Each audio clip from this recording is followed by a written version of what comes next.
జై శ్రీమన్నారాయణ. ఈరోజు 264వ రోజు పారాయణలో భాగంగా శ్రీ విష్ణు పురాణే సవ్యాఖ్యానే పంచమాంసే త్రయస్త్రింశోऽధ్యాయః. శ్రీకృష్ణ బాణాసురయోర్యుద్ధం. విష్ణుచిత్తీయవ్యాఖ్యాతమితి నామరైరితి పారిజాతనిమిత్తం బద్ధవైరైరామరైర నిరుద్ధో హృదా స్యాదితి శంకా హరివంశోక్తాః. విష్ణుచిత్తి వ్యాఖ్యకు అనువాదం. తమ్మని నామరైహని పారిజాత వృక్ష నిమిత్తముగా వైరమును పెంచుకున్న దేవతలు అనిరుద్ధుని హరించి ఉండవచ్చు అన్న శంక హరివంశంలో చెప్పబడినది. తతో గరుడమారుహ్య స్మృతమాత్రాగతం హరి బలప్రద్యుమ్న సహితో బాణస్య ప్రయయో పురం. అతడ తలచినంతనే వచ్చిన గరుడుని అధిరోహించి శ్రీహరి బలరాముడు ప్రద్యుమ్నులతో కలిసి బాణాసురుని పురమునకు వెళ్ళెను.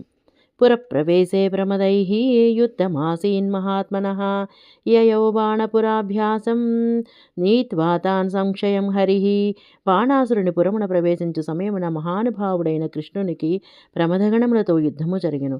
ప్రమదగణములను క్షయింపచేసి బాణాసురు సమీపమునకు వెళ్ళెను. తతస్త్రిపాదస్త్రిసరాశిరాः జ్వరో మాహేశ్వరో మహాన్ బాణరక్షార్థమభ్యేత్య యుయుధే సారంగధన్వన.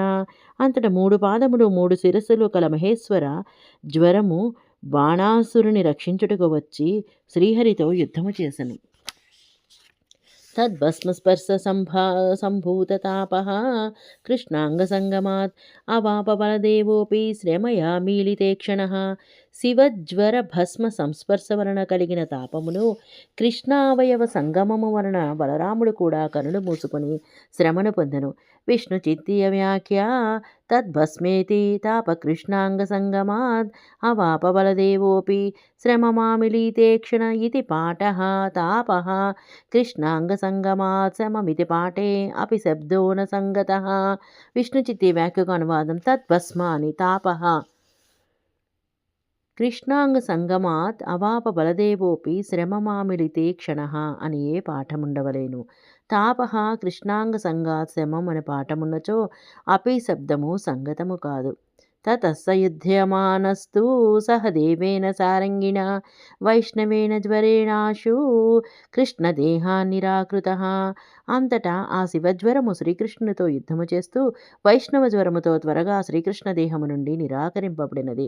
విష్ణు చిత్తీయ వ్యాఖ్య తత ఇతి కృష్ణస్పర్శీ జ్వరో వైష్ణవేన జ్వరేణ కృష్ణదేహాన్నిరాకృతః. విష్ణు చిత్తి వ్యాఖ్యకు అనువాదం. తత అని కృష్ణుని స్పృశించిన జ్వరము వైష్ణవ జ్వరముతో శ్రీకృష్ణ దేహము నుండి నిరాకరించబడినది. నారాయణ భుజాఘాత పరిపీడన విహ్వలం తం వీక్షమ్యతా మస్యేత్యాహ దేవః పితామహః. నారాయణుని భుజాఘాతము వలన కలిగిన పరిపీడనకు విహ్వలమైన శివజ్వరమును చూచి పితామహాదేవుడు ఈ జ్వరమును క్షమించవలసినది అని పలికెను. తతశ్చ క్షాంతమేవేతి ప్రోచ్యతం వైష్ణవం జ్వరం ఆత్మన్యేవ లయం నిన్యే భగవాన్ మధుసూదనః. అంతటా క్షమించి తిని అని పలికి మధుసూదనుడు ఆ వైష్ణవ జ్వరమును తనలోనే లయము చేసుకొనెను. విష్ణు చిత్తీయ వ్యాఖ్య తతశ్చేతి లయం సౌక్ష్మ్యాం ననాసం యువాం జ్వరో జ్వరపతి పీడాయాం మారణే ప్రభు పీడనే తు భవానంతు మారణే మామకో జ్వర ఇతి హరివంశే భగవదుక్తేః.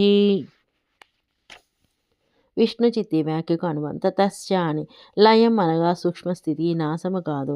మీ ఇద్దరు జ్వరములు జ్వరపతులు, పీడించుటలో మరణింపచేయుటలో సమర్థులు. నీవు పీడించుటలో నా జ్వరము చంపుటలో ఉండనిమ్ము అని శ్రీకృష్ణ భగవానుడు హరివంశంలో చెప్పినాడు కదా. జ్వర ఉవాచ జ్వరము చెప్పెను. మమ త్వయా సమం యుద్ధయే స్మరిష్యంతి మానవాః విజ్వరాస్తే భవిష్యంతీతి ఉక్త్వా చైనం యయో జ్వరః. నాకు నీకు జరిగిన యుద్ధమును స్మరించు మానవులు జ్వరము తొలగిన వారయ్యెదరు అని కృష్ణునితో పలికి శివజ్వరము వెళ్ళిపోయెను. విష్ణు చిత్తీయ వ్యాఖ్య మమేతి మమ త్వయేత్యనేన కృష్ణజ్వరయుద్ధస్మరణం జ్వరశాంతికరముక్తం అత్ర మంత్రరూపం శ్లోకాంతరం ఆద్యంతవంతః కవయ ఇత్యాది ఆద్యంతవంతః జగతామాద్యంతకర్తారః. విష్ణు చిత్తి వ్యాఖ్యకు అనువాదం. మమ త్వయా అనుట చేత కృష్ణజ్వర యుద్ధముల స్మరణము జ్వరశాంతికరమని చెప్పబడినది. ఇచ్చట మంత్రరూపమైన మరి ఒక శ్లోకమున్నది. ఆద్యంతవంతః కవయః అనునది. ఆద్యంతవంతః జగత్తులకు ఆద్యంతములను చేయువారు. సశేషము. జై శ్రీమన్నారాయణ.